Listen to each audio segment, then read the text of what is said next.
کەمکردنەوەی موچەی فەرمانبەران کە بە بڕیار لەلایەن حکوومەتەوە دەرچووە تەواو نایاساییە. ئێمە بۆ بەڵگەی یاسایی خستومانەتە ڕوو و یەکشەممەش یاداش دەدەینە سەرۆکایەتی پەرلەمانی کوردستان و دەیخینە ڕووکە پێچەوانی دەستوری عێراقە، پێچەوانی سێ مادەی دەستوریە، مادە 47، مادە 61، مادە 80 کە نابێ بە هیچ شێوەیەک حکوومەت دەستکاری موچە بکە،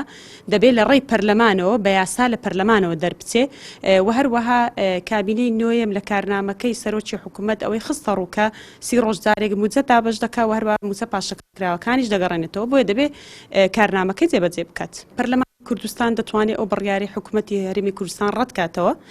بە زۆرینەی پەرلەمانی بڕیار لەسەر ئەو دەدا کە حکوومەت سەڵاحیەتی ئەوەی نییە دەستکاری موچە بکە، بۆیە ئەو بڕیارە ڕەت دەکەینەوە. ئەو لایەنەی کە زۆرینەیە لە پەرلەمانی کوردستان زۆرینەیەکی نادات پەروەری پێکهێناوە، دەبێت لەمە دووە هەست بەرپرسیارەتی بکە